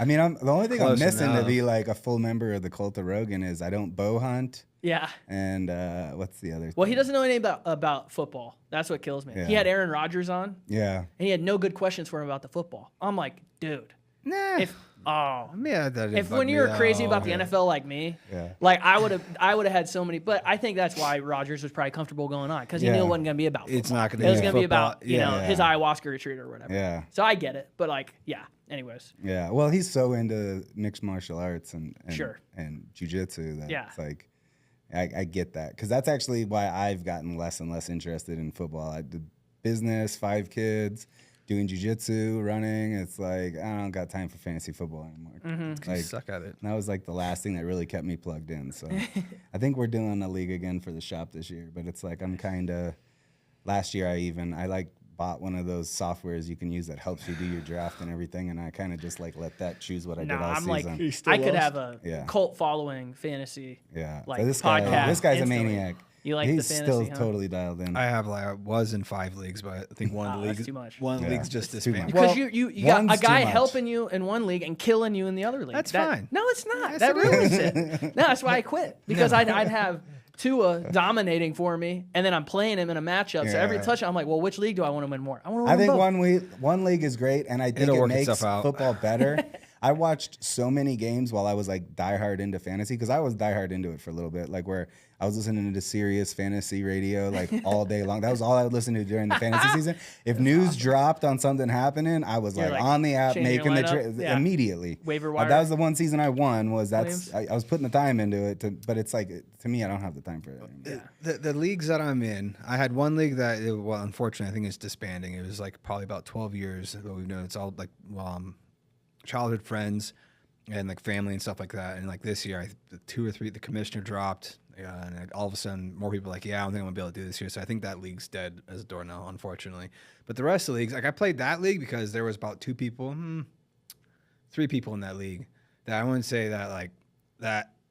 They were the better people in that league. The other people just didn't pay attention enough. They weren't making moves That's enough. what kills it. So Yeah. it's You got to have full league invested. Well- One weak link kills the chain. in my well, opinion. it's to me it was an investment. Like Yeah. that league, we were doing like a $200 buy-in. So like grand prize in that league's pretty hefty. And like all I have to do is pay attention a little bit more than the majority of this league, and I have a chance of winning like $1,200. Yeah, I'm in. And like the rest of my leagues are kind of almost the same way. I hopped in one league. I got asked to be in it. It was a Bitcoin league, which like as soon as they said it, I was like, in. And then they explained to me like, all right, we all buy in for an amount. The commissioner guarantees the pot. So if Bitcoin crashes for some reason, it's still guaranteed to what you bought in for. But if it takes off, whoever wins gets everyone who buys in, depending on when you buy in, the amount of Bitcoin you get, Get the whole wallet? you get 80% of the wallet. Nice. So I mean, last year, the guy who won last year, I think won like $4 or $5 grand because That's cool. where we bought in and Yeah. where it ended up getting to. It was Sure. like hell yeah. well, So- you should buy in this week. Well, Oh Yeah, no. this is actually. I I'm think surprised we're I at have- the 30% downturn right now, so now is yeah. a good time. I'm surprised I haven't gotten, or the league hasn't, the commissioner hasn't actually sent out a message because he did the other week, like, hey guys, you guys need to buy in. You're destroying the wallet right now. Like, buy it was in like the dips, baby. Yeah, it was like Oh, 4 or 5 right now of it's us. perfect. I think this is the 30% dip from You know, the I'll probably local send him top. money for it. Like, and typically on a bull market, 30% drawdown is guaranteed, and then it goes up from there. And this Yeah, is where but- we're at it right now. The other leagues I'm in though, one at the shop league. There's like one person I worry about in the league. It's like if you guys are gonna offer me free money, sure I'll take it. This guy. Oh, like majority of the people that are in that league, there's like 2 people that have played more than 1 year. Yeah, Like those are the I've played for dangerous over leagues. a decade. Usually the rookies are the ones that would get me. Like the guy didn't check his team for like the whole season, and then like all of a sudden, he like checks it the week he plays me. But I had one league I commissioned for like 15 years. Oh, God. It was called Sarasota Wars, a playoff of Star Wars. So every team name was Star Wars related. Okay. So a couple go-tos: Chewbacca's Chewie Champions, Yoda's Crushers. I was Ginger Ewok Domination because my nickname was Ewok because they're all older guys than me. So we've been retired for like 6 or 7 years, but the Dolphins finally have like appetizing fantasy players, right? Yeah. So the itch has really like going through like training camp so we're actually bringing it back together this year for the first time. Now it's only going to be 6 of us. So we're going to do like a custom, like 2 quarterbacks, like deep rosters. We're going to deep rosters, but it should be cool. Yeah. Yeah. So we're going to bring that back, but Yeah, I'll do the shop league again this year, but that's it. And I still don't think I'll be that. It does ruin the games, though, like you were saying. Because I'm like, why'd you throw it to the tight end on 3rd and goal from the one? Run Marshawn Lynch up the middle. I thought it made it made me watch games. There's like some of the best games I've ever seen in my whole life. I'm only watching because of the fantasy. Yeah, like, but see, I watch every game anyway. Down to the wire, and it gives you the points to win for the week. You know, like a Monday night game that's like one you didn't care about. And it's like I would rather be blowing my opponent up by 30 points. Who cares about close I know, but those games? are exciting. It came down if to the it's wire. not my team, if it's not my team, I want it to be good football. Yeah. But if it's the Dolphins, I'm like, blow them out. Yeah. Like I don't want to sweat the whole afternoon. Like it gives me gray hairs. Bro. Yeah, because I'm not invested in the 2 teams, and it's a tight game, and now it's just exciting. Like with either way it lands, it's awesome, and my guy's eating because it's pass heavy or whatever, you know. That to me is like the worst part when people are like, "Oh, I just want it to be a good game." I'm like, "No, I don't." Like even like Super Bowl last year, I just want it to be a good game. I'm like, "No, I want it to be a blowout. I want it by halftime the Chiefs to be ahead so far." But if it was Dolphins Lions, you'd be like, I want to be entertained. I probably would have said Lions. I probably would have went Lions. You're a Dan Campbell guy. I could tell. Come on, one of my good buddies is actually guy. coming in. It's coming to town. He's a huge Lions fan. I felt bad. I kind of screwed him. Like halfway through the NFC Championship game at halftime. Like I hit him up and I was like, we I hit call him. that the hunky jinx in our league. Yeah, I hit him up and I was like, all right, man. So it looks like it's gonna happen. And then as that game progressively got worse and worse for Lions, I was like, I'm not gonna call him for like a week or 2. I'm gonna let that lie for a bit because I pretty much saying like, so you're gonna come out to Vegas? Like you got to come out to Vegas, or we were gonna plan to go to one of our friends' house in Texas to go watch the game there together. Because he lives in New York, so it's like we'll meet halfway. We'll go down there, we'll party, have fun, and then like as soon as I got over when halftime ended, and then the 49ers destroyed and came back. I was like, my bad. We're turning I love how delusional, superficial, or how like delusional superstition makes us. Like you're the reason the Lions lost. Yeah, no, I'm very superstitious. I'm okay with it though. No, it does. We just need to get you reinvested. You'll get some superstitions real quick. Like I had like the same game day gear like all year last year, and then we started losing, and I was like, all right, I gotta switch it up. New hat, new shirt. Undershirt stays the same. I used to be that way. I had a Witten jersey that if they were on a winning streak, that thing wasn't getting cleaned. Like that's what I'd wear on game day. But I didn't. Hey, it got cleaned a lot. Oh god. Dan Campbell though is the head coach of the Lions. He's like former player. He looks like a WWE wrestler. He was the one talking about like biting kneecaps and we're gonna be gritty. So he was actually the Dolphins tight end coach. They fired Joe Philbin the middle of the year, whatever this was, like 2013 or something. But he became the interim coach. And he's like this like real intense, like real in your face guy. So you couldn't have like a bigger shift in personalities because the former coach was like real laid back, whatever. First day of practice, he had everybody full pads in the middle of the season, which never happens. Full pad contact, Oklahoma drills on the 50-yard line. That's awesome. And just guys smashing into each other. And the Dolphins went on and won like 7 of their next 8 games. And they were like 2 wins to that point. Culture. So I actually wanted the Dolphins to hire him, and they didn't even give him an interview. And then he went to the Saints, I think, and kicked around as the tight ends coach. And then the Lions finally gave him a shot. And he's brought them from inferiority for how many decades to like, they're like NFC wise, probably one of them. Like you could say they're the favorite. Like I think San Fran has some holes with like, Ayuk and Trent Williams holding out. Like there's a lot going on. I think the Lions are like real good looking Super Bowl pick for the guys that are putting some action down out on the strip out there. That goes to show you though, culture. Oh, for sure, 100%. Culture is gigantic. They want to run through a brick wall for that guy. Oh yeah, and a ton of millionaires. Like they don't. Do they really care? Get out healthy, get paid. My stats look good. Yep. I think when you get a coach like that, it like unifies the locker room and you can huge. accomplish stuff, which is cool to see. Well, it's kind of funny, like how you were talking about how you and your 2 buddies were working on that come together. You guys already established that culture, and then you went off and you're doing your own thing now. Mm-hmm. And having that strong culture is now projected to you, in my eyes, how successful you guys have been. Dude, 100%. And like growing up crazy about football, I relate everything two football analogies. Like my wife is like, oh no, you learned how to like do finance for business because I know like everything about the salary cap and the franchise tag and the prorated signing bonuses and like, oh no, he's too much. They should have kicked that down the road. It should have been like this workout bonus. So I learned all about business being obsessed with the Dolphins financials like my whole life, like overly obsessed with it. And anyways, yeah. And I played football and I played quarterback for a big part of my life. So I think, you know, that helped. I think I missed the camaraderie of the locker room and like having a common goal. And, you know, it's tough in corporate America. You guys own your own business, but when you don't run the business, right? There's a lot of extra things that wear you out. Like dealing with office politics almost wears you out more than your actual job in a lot of these companies. Yeah. So I think like us being able to separate and do our own thing and all have like equal equity in it, but have like a common goal and have like really fun doing it and like build great relationships with guys like you that like we look at as like, hey, we're recruiting our team.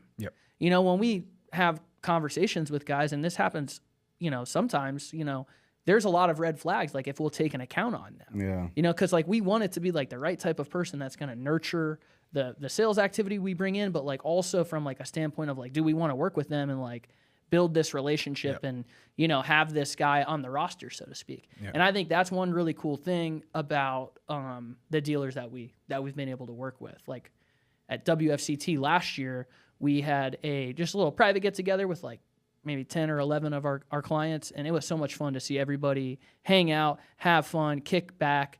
It felt like we brought everybody together. So that's a really cool thing that we're trying to replicate again at WFCT this year with like a little get together. But just generally speaking, it relates back to my roots in football, which, you know. Well, it's the other nice thing about picking a niche, like being a marketing agency and going for a specific niche in my mind, because you're not just building the culture internally in your company. You're also like going to WFCT and getting a culture together of not just your team, but also customers you're servicing, which then they actually lead to more leads for you because shop owners know other shop owners. 100%. That's the best referral you could possibly get. I know we've got several people we know in our network that I think have either recently signed up with you or are because of multiple how much success we've seen. And that's like another reason why from day one, just talking with you is like, I definitely want to eventually have you on the podcast, and then seeing how things have played out, it's like, all right, we got to get him on and talk about this because I want to give you some love because you've tremendously helped our business. I just want to thank you for that. Absolutely, man. And how responsive you guys have been on everything. And anytime we got a question, being able to see what's happening with everything has been amazing. And I wanted to make sure I got this in before we run out of time. No, thank rock you. on. I really appreciate it. It's what we do it for. Like we were talking about earlier, like people being able to not just like call me up or text me or send me an email asking me, hey, how's working with Rewired? Like this has, I think, a little bit more value. And like what you're doing for us we've done over 400 more consultations this year for Flat Glass so far. And really, what really, it didn't really even start kicking in because this is something I also good thing I started you guys on my Flat Glass fantasy league. Well, like, and all the other numbers I could go off of and percentages are insane. But the big point I want to make sure we touched on was like we actually started running ads. Was it January? It was January. End of January. It was like middle January. Okay, yeah. So, and I knew the expectation was that because the way these algorithms work and the way you're running it dynamic and all of what was it? What did you call it again? Advantage Plus. Okay. But dynamic is so what it that does, it was going to take a while for it to learn rather than us saying specifically this is the target and try to like go that route, which is what the standard route was, that you got to feed the machine and let it learn and get better. Like I can see when I look in Tint Wiz, like February was like, oh, okay, it was about the same as last year. It wasn't much better, wasn't much worse. And then March, okay, we just crushed last year's numbers on leads coming in and consultations scheduled. And then 3 months in, it's like, oh, wow, we did 300, we had 300 or 400 extra leads that month compared to that same month in the previous year, and 150% more consultations. Like it was just like, and it's, the chart looks like a Bitcoin chart right now. It just keeps going up. Yeah. So That's awesome, man. So just the expectation out there for people to realize, like, if you're gonna do this, and I think you would agree, like, it's not something that you should expect to see immediate results with. There's a process of actually building that funnel up and getting people in there from Google and actually getting that 12 touch points. You don't want 12 touch points in 3 days. That's gonna be annoying, right? That's a block. Leave me the hell alone, please. Yeah.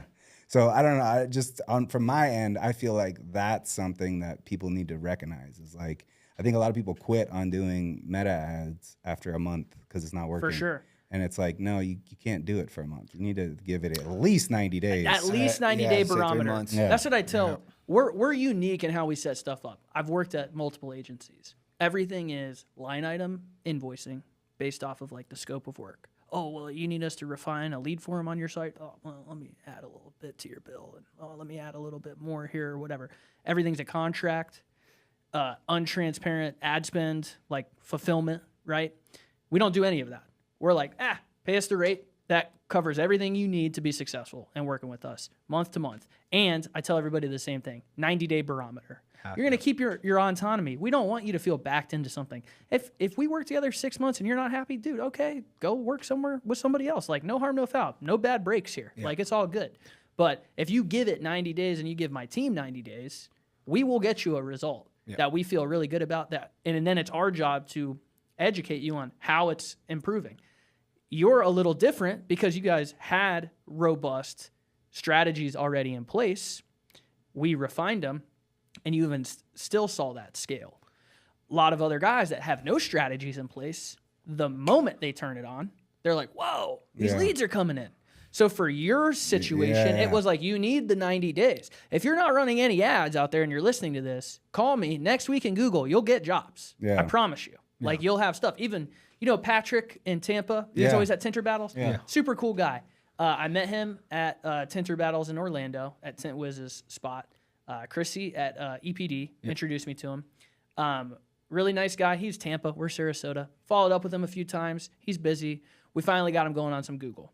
We revamped his site, trimmed down his Tint Wiz lead forms, got him some Google ads. His first week was like the most leads he'd ever gotten into Tint Wiz. Yeah. And so he has his Facebook groups. He posts in Facebook. We've been working with him a couple months at this point, but at this rate, he was like maybe 2 or 3 weeks in. He posts in his Facebook group, 6 people schedule on our calendar that week to be like, oh, Patrick's awesome. Yeah, you said you guys are legit. Let's talk. So the meeting the people and the way we try to do it and how we educate, which is, I feel like that's my number one job, is not to be a brand ambassador or sales closer. It's more so to just explain to people how it works. Yep. And if you feel like it'd be a benefit for your business, awesome. If you end up doing it down the line with somebody else, at least I helped you get there. You know? And that's what my passion is for working with guys like you that say, hey, we had our biggest month. That is exactly why we wanted to do this. Because, it's that the relationship side of it, but we feel successful because you guys are successful. If somebody's not successful, even if we're billing them the same rate every month, we don't feel good about it. We're like, hey, what are we going to do on this? Let's get back to the drawing board here. Okay, we've got 7 new guys in onboarding. Whatever, I don't care. They can wait another day. Let's get these guys dialed in that are already running, that need some love, and let's work with them on how to figure it out. Because everything doesn't happen perfectly like it did with you guys. Now, we had some back and forth rat-a-tat-tat to get it to where it is, of course. But often people aren't as advanced as you guys with site and knowledge and content. So that is a lot bigger than just, hey, we run some ads. The ads are the mere vessel at which we partner with you on. The real tangible value in the relationship is you're getting kick-ass young guys that just want to see your business succeed, and we're going to help you however you need it, not just in this one little square box, and if we go out of it, we're going to bill you excess BS. And that is exactly what I wanted for Rewired when we started it. So it's not me fluffing it up. It's just that's our core philosophy, And it's so much fun to do it and hear you guys say hey, we're stoked, come out to the podcast. Because I've been on the other side watching them. Oh, man, these guys are awesome. Tint Wiz logo in the corner. I'm like, these guys are dialed in. It would be so cool to get there one day and crush this for these guys and, do good work and have people see hey, this is an option for you out there. So no, we appreciate you coming out. And no, Patrick called me. He hit me up, and like pretty much what you just explained is pretty much what I told him when it came down to it. When it came down to it, is conversations that we've had, how transparent you've been, how we've been able to go back and forth, and we've been on the same page the entire time. Like, and if there was anything that we felt that like, hold on, what's this? Phone call instantly, talk about it, email, instant reply. And that's all my biggest thing was moving into our next ad agency was just wanted to be transparent with where the money's being spent, how it's being spent, how can we do it better, what can we be doing better? Like, you're the expert in this field when it comes down to it. Like, especially when it comes to, you're talking about the knowledge and all that stuff, like, that's not me, that's him. Yeah, Josh is dialed in, though. Josh, that was like a more substantive conversation that I enjoy those. Because usually it's like, oh, here's like what Performance Max is in Google. Yeah. You know? That's talking to me. To me, it feels like this goes to everybody out there, too. Like, yeah, partner with somebody that knows what they're doing, but you should still be trying to educate yourself on what's going on. Because how do you know to check and see what's even happening? Like, if I just hired you and have no clue about any of this stuff happening in the background, like. But that's where like so many agencies live.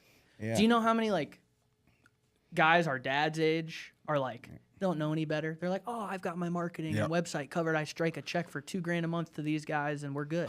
But they're just one cog in the wheel. Bill them. What have we done on that account? Nothing. I'm like constantly listening to what you tell me. I have a roadmap for every client. So every conversation we have, I make a note every single time. Like, what did we talk about? All right, how can I, and then I think about them like, maybe we should do this. Maybe we should do that. Maybe we should budget this up.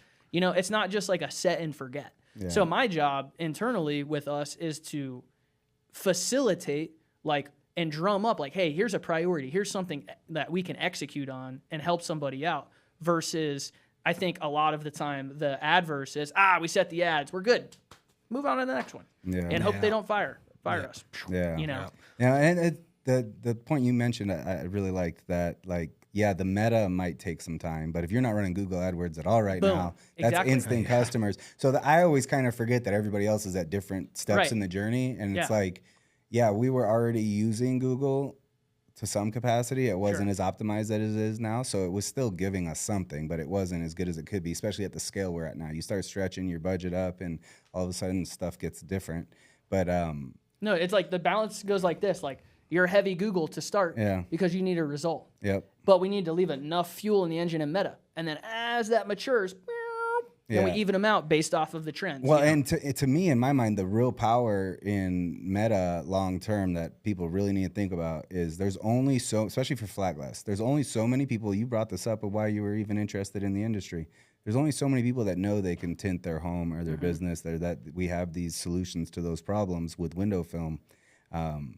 But if you can get video content in front of enough people and educate them, you're creating new customers that would not be searching to tint my home on Google, right? Like, so you're fighting in one arena over here that's Google. That's people that already know it exists. There's only so many of those, and it's disproportionate to the total population of people that own homes or businesses. Sure. And so everybody is now starting to get on there. And I can see, looking at our Google ads, like how many people, other shops in town, are bidding against us on these campaigns. Yeah, on your auction insights. And it used to be like 1 or 2. Now it's like 8 or 9 or 10, depending on which campaign it is. Like, so more and more people are realizing, oh yeah, we should be doing this. So that's getting tougher and tougher. And you're talking about the competition over the ad inventory. Yeah. Google is more competitive.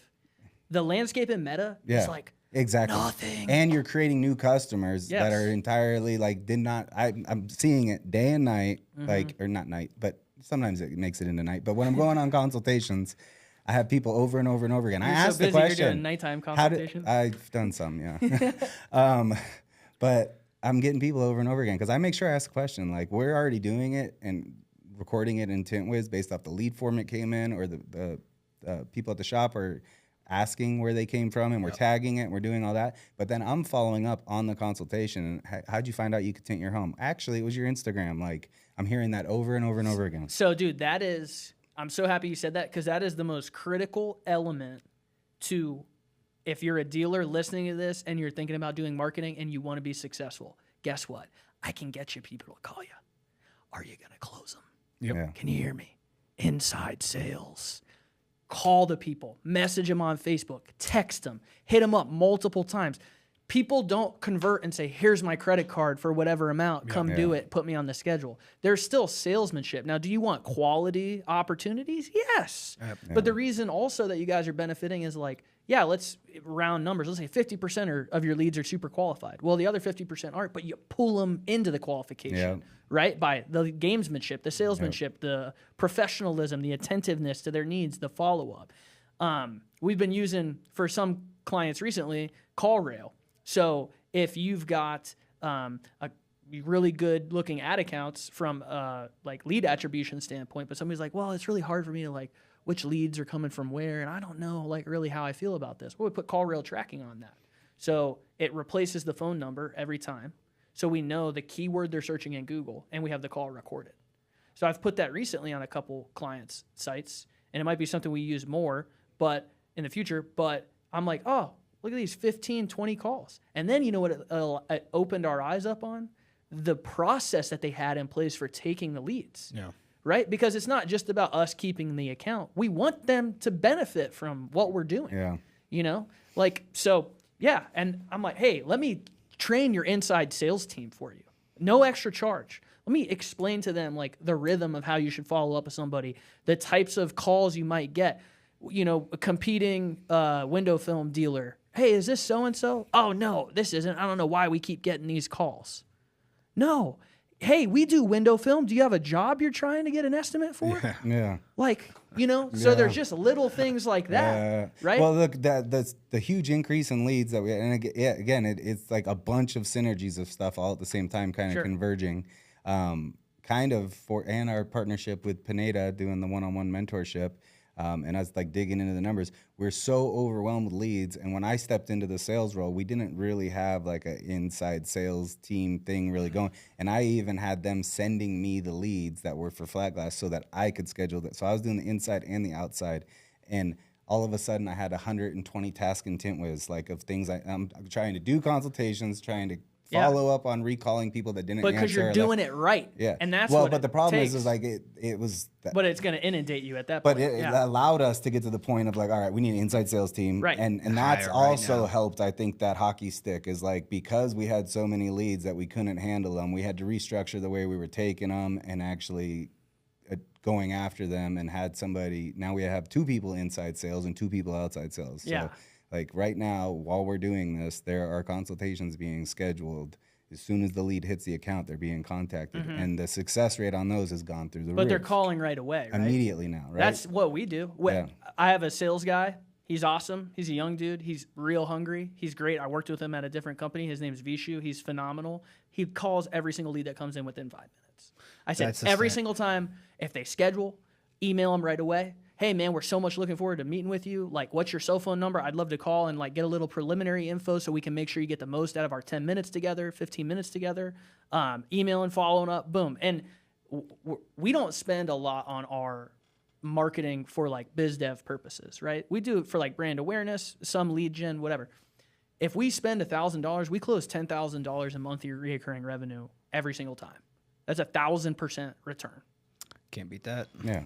Now, we're really micro-focused. It's different, apples to oranges compared to what you guys do, right? But we're targeting this audience. We have messaging that resonates directly with them. And if they inquire in any way, we have a pixel, a HubSpot pixel on our site. So if they visit our site, it says, so-and-so just came back to Rewired Technologies. Call them. Boom. Like, we are on. If you're in our crosshairs, we're on you.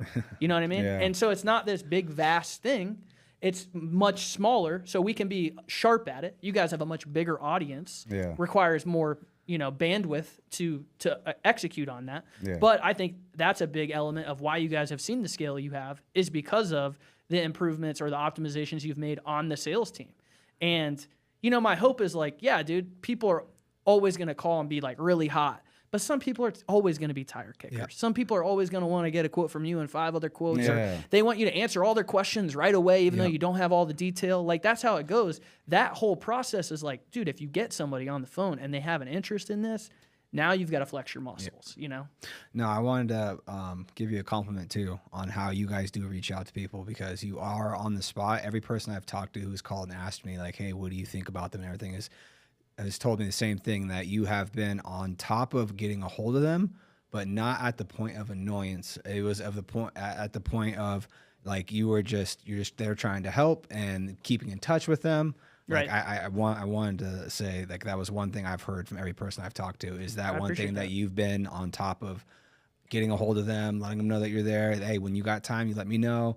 And and every single person, the same thing, but not annoying at all. Because sometimes some follow-ups, if you're not doing follow-ups correctly, you can come off as extremely annoying. And then it's just like, all right, block, leave me the hell alone. 100%. And I've built our brand initially off just cold calling 3M dealers, right? And I mean, a lot of them, sales call, don't call me, take me off your list. Yeah. I get it, dude. It's sales, but you can be like a savage sales follow-upper and be like, no, the price is 25% more next week if you don't buy. Like, no, that's not going to resonate with anybody. And one thing I find that's really effective, and I think this no matter what type of sale you're in, if you have additional value to give somebody every time you reach out, if I demo somebody and show them what we do, I'm not calling them the next week be like, are we buying yet? Right? I'm like, hey, man, I looked into Meta. There's some additional audience insights. I think you might vibe. Let me show them to you. Right? Or, hey, I did some competitive analysis on your market in Google. These are the guys that are buying these keywords. I think we could, kind of level the playing field here. I'm showing them that there's value in what I'm talking about and just giving it to them versus always trying to be like, oh, are we going to work together? Are we going to work together? And I think that art form is you're being a consultant, not trying to sell somebody something. Bryan Cranston, Breaking Bad actor. So legend, right? Like phenomenal actor. I love this anecdote from him. So he did like career acting classes, and he would be in like an acting class. He'd do really good. When he felt like he was like the best person in that acting class, he'd go find a different one to become uncomfortable again, to find a new one. Smart. So he's like historically ran like all these acting class circuits or whatever. He would go on all these auditions. Like before he got Malcolm in the Middle, as Sal the dad, which was like an iconic role. If you look back now, like you remember that role, the whitey tighties, like that guy dialed it in. Before he got that role, he would go on all of these auditions and nobody would ever call him back. And he would be like, and this is from him directly, I'm not like quoting or whatever, but he would be a little bit bitter, like, why is nobody calling me back? I'm like the best in all these acting classes. Like I have a lot to give. When he made this shift in what he was doing in an audition, like psychologically, is when all of a sudden he got to start callbacks. And what that shift was is instead of trying to appease the people for them to pick him, he shifted it to, I'm going to creatively give them the perspective on how I see this role and how I would do it as an option. If they end up going with that option, awesome. But you know what? I've helped their creative process by showing them an option, a variance of how this role could look. Yeah. So he changed the purpose or the why of what he was doing it. Simon Sinek, people don't buy what you do, they buy why you do it. Yeah. Right? So he changed his why. Yep. And then all of a sudden it resonated. Do I want to like have a successful business and be like Tint Wiz one day? Yeah, dude, absolutely. But that's not why we do it. Why we do it is to sit down with guys like you and go kick it on the strip and be like, hey, you guys slayed our marketing, and, drink a beer and have fun. So I think that is a good anecdote for like, especially for like salespeople out there. I've trained a lot of them and like been involved in a lot of them, and it's desperation. People can sense it on. Oh, absolutely. Totally. Yeah. Totally. On a sales call for me, I'm asking way more questions than anything. What is your problem? Yep. And now, Discovery, baby. Now I've got the solution for that. Now that's what we're going to talk about. Exactly. It's the same thing. I'm always like, hey, what's your split between flat and commercial? What are you doing for auto? What, part of the auto product stack are you working with? How are you getting leads on that? I'm doing all of this discovery because I want to actually feel out how we can help you. Not just, I'm going to give you this same playbook that this guy has or that guy has. They're always nuanced based off of the market, the content, their goals, budgets. So, yeah, and big box vendors or agencies, it's like, if they're not in this exact square. Yeah, they're going to try to run you through this formula they got. Yes. And if you don't fit into it, you're the problem. Right. Yeah. But no, but we're boutique. Yeah. You're not the problem. You want to work with us. You seem like a cool guy.